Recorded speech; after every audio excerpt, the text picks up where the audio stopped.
Hello students, आपका chapter चल रहा है प्रगामी तरंगे। इसमें आपका फर्स्ट न्यूमेरिकल है। थ्योरी आप पढ़ चुके हो। एक सरलावर्त तरंग एक्स अक्ष की धन दिशा में चल रही है, जिसका आयाम 0.04 मीटर तथा चाल 330 मीटर पर सेकंड तथा आवृत्ति 110 प्रति सेकंड है। तरंग की समीकरण लिखिए। ठीक है, आपको इसमें तरंग की समीकरण लिखनी है। सारी चीज़ें आपको इसमें दी गई है। ठीक है, तरंग की इक्वेशन आप जानते हो, y इक्वल होती है a sin omega t minus k x.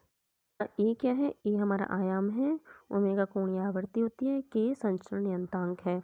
ए की वैल्यू हमें दी है 0.04 मीटर और वी भी हमें दिया है 333 मीटर पर सेकंड तथा एन इक्वल टू है 110 सेकंड इनवर्स।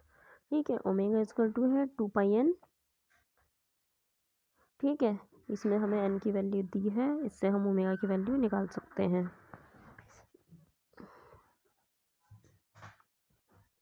के इक्वल टू हम जानते हैं ओमेगा अपॉन बी। ओमेगा की वैल्यू अभी हमने निकाली है 2π इंटू 110 और वी की वैल्यू हमें दी है 330। ठीक है, यहाँ से इसकी कैलकुलेशन करेंगे तो के की वैल्यू आ गई 2π/3। ए ओमेगा व के तीनों की वैल्यू हमारे पास आ गई। ओमेगा की वैल्यू भी है, ए की वैल्यू भी है एंड हमारे पास ये यहाँ से के की वैल्यू भी है। ये तीनों वैल्यू हम इस इक्वेशन में पुट कर देंगे तो वाई इक्वल टू हमारी इक्वेशन आ जाएगी 0.04 साइन 2π बाहर कॉमन ले लिया है क्योंकि यहाँ पर भी 2π है और इसमें ओमेगा में भी 2π है। ठीक है, तो यहाँ से 2π कॉमन ले लिया, अंदर बचा है हमारा 110t minus x upon metre, अथवा इसको ऐसे भी लिख सकते हैं y इक्वल टू 0.04 साइन 2π/3। 3 भी हमने यहाँ से बाहर निकाल लिया है तो इसकी मल्टीप्लाई 3 की 110 से हो जाएगी, हो जाएगा 330t माइनस एक्स मीटर। यह तरंग की इक्वेशन है। नेक्स्ट न्यूमेरिकल इसमें आपका एक अनुप्रस्थ आवर्त तरंग एक डोरी पर 25 मीटर पर सेकंड की चाल से चल रही है। डोरी पर एक कण का अधिकतम वेग तथा अधिकतम त्वरण क्रम से 4 मीटर पर सेकंड तथा 100 मीटर पर सेकंड स्क्वायर है। तरंग रूप निकालना है। इक्वेशन हम जानते हैं y equal to a sin omega t minus k x है। इसमें 4 मीटर अधिकतम वेग u मैक्सिमम होता है ओमेगा a और अधिकतम त्वरण है हमारा यहाँ पर एफ मैक्सिमम। इसका फॉर्मूला होता है ओमेगा स्क्वायर ए। ये हमें दिया है 100 मीटर पर सेकंड स्क्वायर। यहाँ से इन दोनों से ओमेगा की हम वैल्यू निकाल सकते हैं। इसको अगर इस वाले ऊपर वाले इक्वेशन से डिवाइड कर दे तो यहाँ से ओमेगा की वैल्यू निकल जाएगी। ठीक है, तो यहाँ से ओमेगा की वैल्यू करेंगे, देखो इससे कैंसिल हो जाएगा, इससे कैंसिल हो जाएगा। अगर ऐसा करें हम तो ओमेगा इक्वल टू ओमेगा ही आ जाएगा, ये सही लिखा हुआ है। तो यहाँ पर हमारे पास ओमेगा स्क्वायर की भी वैल्यू है 100 एंड ओमेगा ए की वैल्यू है 4।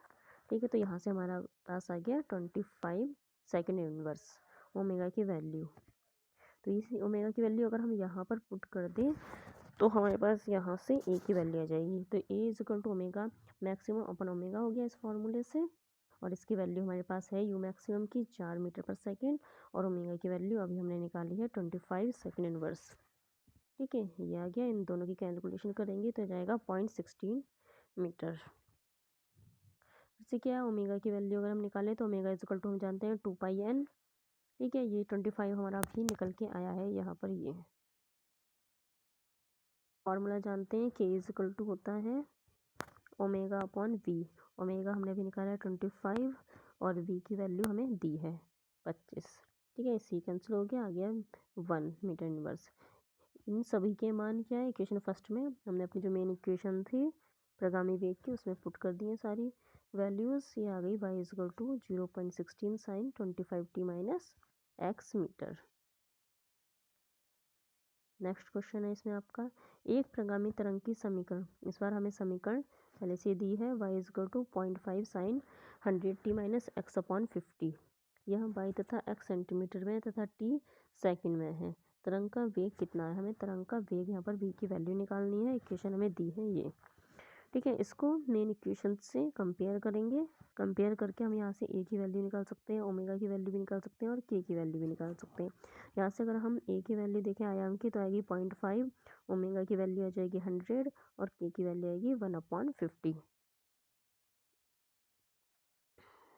की वैल्यू 100 है और के की वैल्यू 1/50 है, ठीक है। और v इज हम जानते हैं ओमेगा अपॉन के, ओमेगा 100 है, के की वैल्यू 1/50 है, दोनों की वैल्यू पुट कर दी। यहाँ से पुट करेंगे तो आ जाएगा 5000 सेंटीमीटर पर सेकेंड। तो v इज यहाँ से हो गया 50 मीटर पर सेकेंड, ये हमारा आंसर है।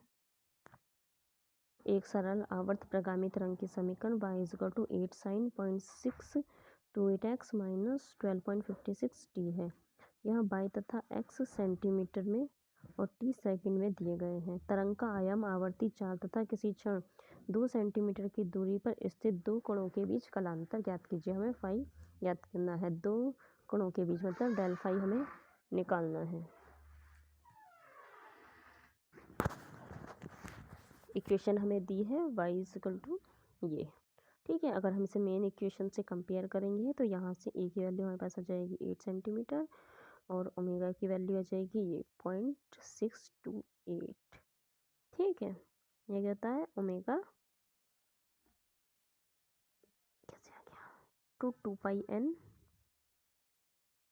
ठीक है। यहाँ से कंपेयर करेंगे, इसकी ओमेगा की वैल्यू आएगी 12.256, ठीक है। ये 12.56 है यहाँ पर, ठीक है। खाली 6 ये लिखा गया है, ये 5 और है, 5 6 है, ठीक है। यहाँ से अगर हम n इज इक्वल टू निकालें तो ये 2 पाई इसके अपॉन में चले जाएगा और पाई की वैल्यू होती है 3.14 इंटू 2 आ जाएगा इसके अपॉन में, ठीक है। तो n की वैल्यू यहाँ से कितना जाएगी 2 सेकेंड इनवर्स आ जाएगी, ये देखिए आगे। इस तरीके से यहाँ पर जो है ये 5 6 है, ठीक है। ये यहाँ पर 6 नहीं है, ओनली 5 6 है। इससे इसको काटेंगे तो ये 2 सेकेंड इनवर्स आ जाएगा। चाल अगर हम यहाँ से निकालें v equal to omega upon k होती है, ओमेगा की वैल्यू 12.56 अपॉन में 0.628 की वैल्यू उसमें इक्वेशन से कंपेयर करके निकाली है, तो ये आएगा 20 centimetre per second. Lambda is equal to हमारा होता है v अपॉन एन, और हमारे पास n की भी वैल्यू है और b की भी वैल्यू, n की वैल्यू 2 है, v की वैल्यू 20 है। यहाँ से निकल के आया है तो इससे काटेंगे, दिया गया 10 सेंटीमीटर। यदि दो बिंदुओं के बीच की दूरी डेल्टा x हो तो उनके बीच कलांतर होता है कितना, delta phi equal to 2 pi upon lambda into delta x, ठीक है। तो हमारे पास लैम्डा की भी वैल्यू है और डेल्टा एक्स की भी वैल्यू है, 2 सेंटीमीटर की दूरी उन्होंने पहले ही बताई है, ठीक है। तो यहाँ से हम वैल्यू पुट कर देंगे, del phi equal to lambda की वैल्यू का ये 10 है, यहाँ पर पुट करेंगे 10, ये पुट कर दी हमने। डेल्टा एक्स की वैल्यू 2 है, ये भी हमने पुट कर दी। तो ये कितना हो जाएगा, यहाँ से ये हो जाएगा 2 पाई है, इससे इसको काटा तो 5 आ गया, ठीक है। तो 2 पाई अपॉन 5 रेडियन में आया है ये डेल्टा फाई। फाई की वैल्यू रेडियन में होती है, अगर इसको हम डिग्री में चेंज करेंगे तो ये पाई को क्या है 180 रख देंगे पाई की जगह, तो ये 180 डिग्री हो गया। इसे से जब सॉल्व करेंगे तो ये हमारा आ जाएगा 72 डिग्री, ठीक है। ये हमारा कलांतर है, ये दी है हमें, ठीक है। इस तरंग का आयाम, आवर्ती एवं चाल ज्ञात कीजिए, इसके चलने की दिशा ही बताइए, ठीक है। ये इक्वेशन क्या है, इसको main equation y equal to A sine omega T minus K से कंपेयर करेंगे तो ओमेगा की वैल्यू कहाँ से कितनी आ जाएगी, यहाँ से 314 आ जाएगी, ठीक है। 319 लिखा गया है, 314 आएगी, ठीक है। और n की वैल्यू कितनी आएगी, n की वैल्यू तो ओमेगा से हम निकाल ही लेंगे क्योंकि हमारे पास ओमेगा की वैल्यू है, तो ये 50 सेंटीमीटर इनवर्स अथवा हर्ट्ज में आ जाएगी, ठीक है। के इक्वल टू हम जानते हैं 2 पाई अपॉन लैम्डा होता है। के की वैल्यू क्या है, यहाँ से इस इक्वेशन से कंपेयर करके निकालेंगे तो यहाँ से आ जाएगी 1.57। यहाँ से हम लैम्डा की वैल्यू निकाल सकते हैं, ठीक है। यहाँ से लैम्डा की वैल्यू निकाल सकते हैं, ये क्या है, ये लैम्डा इधर चला जाएगा, ये इसके अपॉन में चला जाएगा, तो लैम्डा इज इक्वल टू कितना जाएगा 4 मीटर में आ जाएगा, क्योंकि इसके पाई की जगह 3.14 हम रखेंगे, तो लैम्डा इज इक्वल टू हो जाएगा 4 मीटर, ठीक है। और ए की वैल्यू हम यहाँ से निकाल सकते हैं, ये है ए की वैल्यू 0.5, ठीक है। तो v इक्वल टू हम जानते हैं एन लेमडा होता है, एन की भी वैल्यू मेरे पास है और लेमडा की भी वैल्यू है, ठीक है। एन की वैल्यू है 50 और लेमडा की वैल्यू भी निकाली है 4, तो v इक्वल टू आ गया हमारा 200 मीटर पर सेकेंड। तरंग की दिशा क्या है, प्लस एक्स के अनुदिश से चल रही है। प्रगामी तरंग जिसकी आवृत्ति 50 हर्ट्ज है और 360 मीटर पर सेकंड के वेग से चल रही है, उन दो बिंदुओं के बीच की दूरी क्या होगी जिनमें 60 डिग्री का कलांतर हो, ठीक है। v की वैल्यू हमें दी है 360 मीटर पर सेकंड, आवर्ती दी है 500 हर्ट्ज, v इक्वल टू हम जानते हैं एन लेमडा है, तो लेमडा इक्वल टू हम निकालें तो आएगा ये v अपॉन एन, ठीक है। v इक्वल टू है 360 और n की वैल्यू दी है हमें 500, इससे इसको डिवाइड करेंगे तो 0.72 मीटर आएगा, ठीक है। इसको अगर सेंटीमीटर में चेंज करेंगे तो ये 72 सेंटीमीटर आ जाएगा। ठीक है, लैम्डा की वैल्यू हमारे पास आ गई। यदि दो बिंदुओं के बीच न्यूनतम दूरी डेल्टा एक्स हो तब उनके बीच कलांतर का फॉर्मूला हम जानते हैं, डेल्टा फाई इक्वल टू होता है 2 पाई/लैम्डा इंटू डेल्टा एक्स। ठीक है, डेल्टा फाई की वैल्यू हमें दी है 60 डिग्री। इसको रेडियन में चेंज कर लेंगे तो इसको पाई/3 लिख सकते हैं, तो इसकी जगह पाई/3 लिख देंगे। डेल्टा एक्स की वैल्यू निकालेंगे तो ये पूरी टर्म जो है इधर उठा के फेंक देंगे। ठीक है, तो ये इधर की साइड लिखेंगे इसको, और डेल्टा फाई की वैल्यू पाई/3 आ गई। इसकी डेल्टा एक्स इक्वल टू आ गया 72।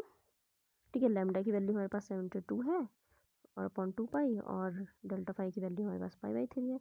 इन सबको सॉल्व करेंगे तो ये आ जाएगा 12 सेंटीमीटर। ठीक है, ये आ गई 12 सेंटीमीटर। Okay students.